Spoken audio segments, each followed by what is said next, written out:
최근 이더리움 생태계에 가장 주목을 받고 있는 프로토콜이 있죠.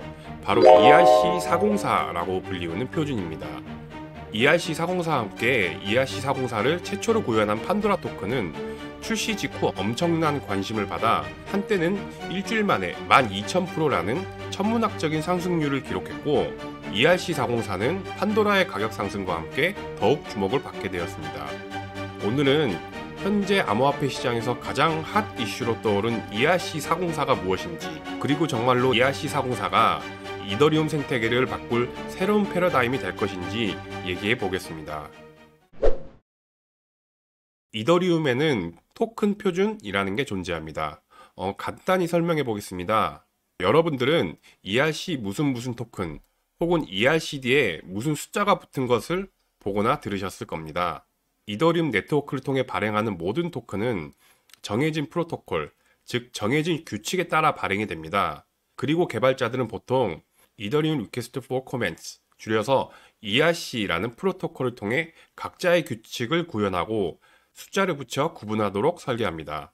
그렇기 때문에 ERC 토큰 혹은 ERC 뒤에 있는 숫자로 이 토큰은 어떤 방식으로 나온 토큰이겠구나 하고 구분이 가능한데, 그중 ERC20과 ERC721이 이 토큰 표준 중에 가장 대표적인 표준들입니다. 아마 많이들 들어보셨을 거라 생각합니다. ERC20은 대체 가능한 토큰 발행에 대한 표준으로 이미 수십만 개의 이더리움 기반의 토큰들이 이더리움 생태계에 발행되어 있는데, 보통 이더리움 기반으로 발행된 토큰이라고 하면 아마 대부분은 이 ERC20의 표준에 따라 발행되었다고 보시면 됩니다. 그리고 ERC721은 대체 불가능한 토큰, 즉 NFT 발행을 위한 표준입니다.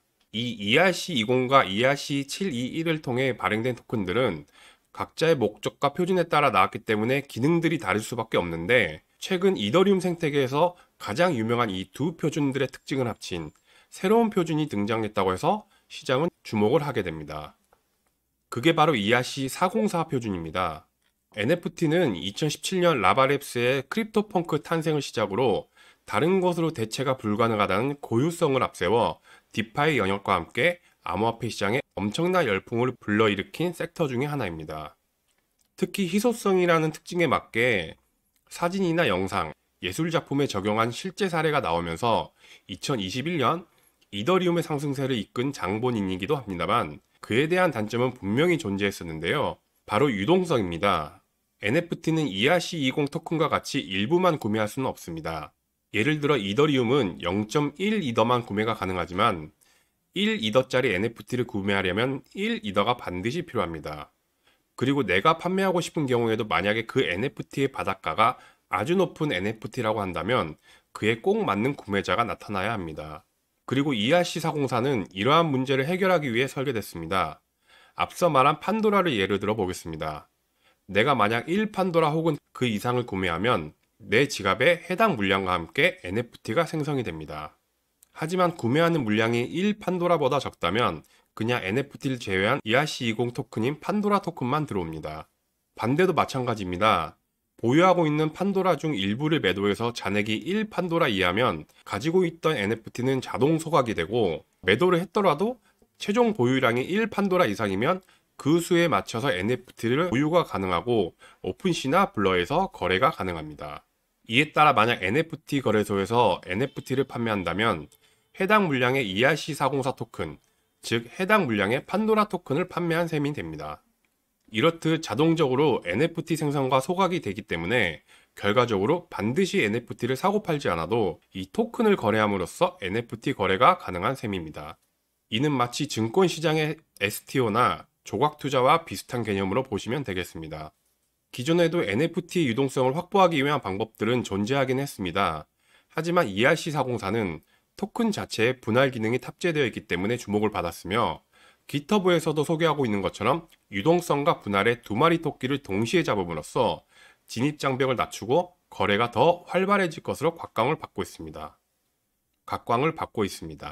그렇기 때문에 ERC-404가 적용된 최초이자 대장격인 이 판데라 토큰이 주목을 받게 된 이유입니다. 이렇게 NFT의 새 트렌드로 급부상하고 있는 ERC-404 표준이지만 우려하는 목소리도 적지 않습니다.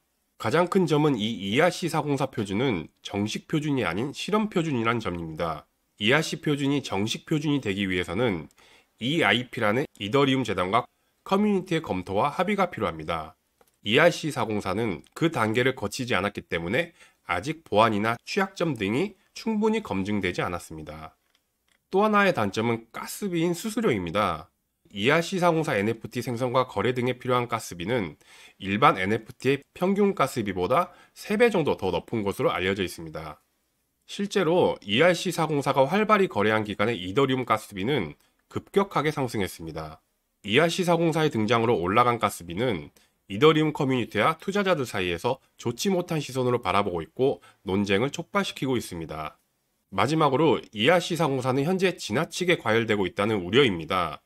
판도라의 주목 이후 ERC404와 판도라를 표방한 후발주자들이 우후죽순 생겨나고 있습니다. 문제는 쏟아지고 있는 ERC404의 토큰들 중에 상당히 많은 스캠 코인들도 등장하고 있다는 점입니다. 이미 저점 대비 상당히 상승한 판도라 대신 ERC404의 후발주자를 찾는다고 해도 ERC404는 실험 표준인 만큼 너무 초기 단계인데다가 스캠들도 숨어 있기 때문에 올바른 프로젝트를 가려내기에는 분명 그에 대한 리스크가 존재하고 있습니다. 이렇듯 ERC404는 일부에서는 NFT 시장의 새로운 패러다임으로 환영하고 있지만 다른 일부에서는 위와 같은 이유로 우려를 표명하고 있는 상황입니다. 작년 2023년에는 비트코인 생태계에 BRC20이 등장했고 이는 비트코인 시장의 새로운 비즈니스 모델로서 시장을 열광하게 만들었습니다. 저희가 지난번에 다루었듯이 지금 시장이 ERC404를 받아들이는 그림이 그때와 상당히 비슷하게 보입니다. 하지만 ERC404가 NFT 시장의 일시적인 유행이 될 것인지 아니면 새로운 패러다임을 여는 기술이 될 것인지 판단하기에는 지금으로서는 너무 이른 시점이라고 생각합니다. 그럼에도 불구하고 누군가가 나한테 ERC404 투자에 대해 물어본다면 저는 이렇게 대답할 것입니다. ERC404는 아직 기술적으로 완성이 됐는지 확인이 되지 않았지만 그와 상관없이 최근 암호화폐 시장은 유행에 따라갈 가능성이 있습니다. 지난 비트코인 BRC20에 따라 솔라나의 SPL20, 아발란체의 ASC20, 폴리곤의 PRC20 등 인스크립션 유행이 해당 프로젝트의 상승을 이끈 점을 생각한다면 ERC404의 유행을 쫓아 같은 컨셉으로 나올 블록체인이 뭐가 있을지 관심을 가져볼 만하다고 생각합니다. 이상 이슈맨이었습니다. 시청해주셔서 감사합니다.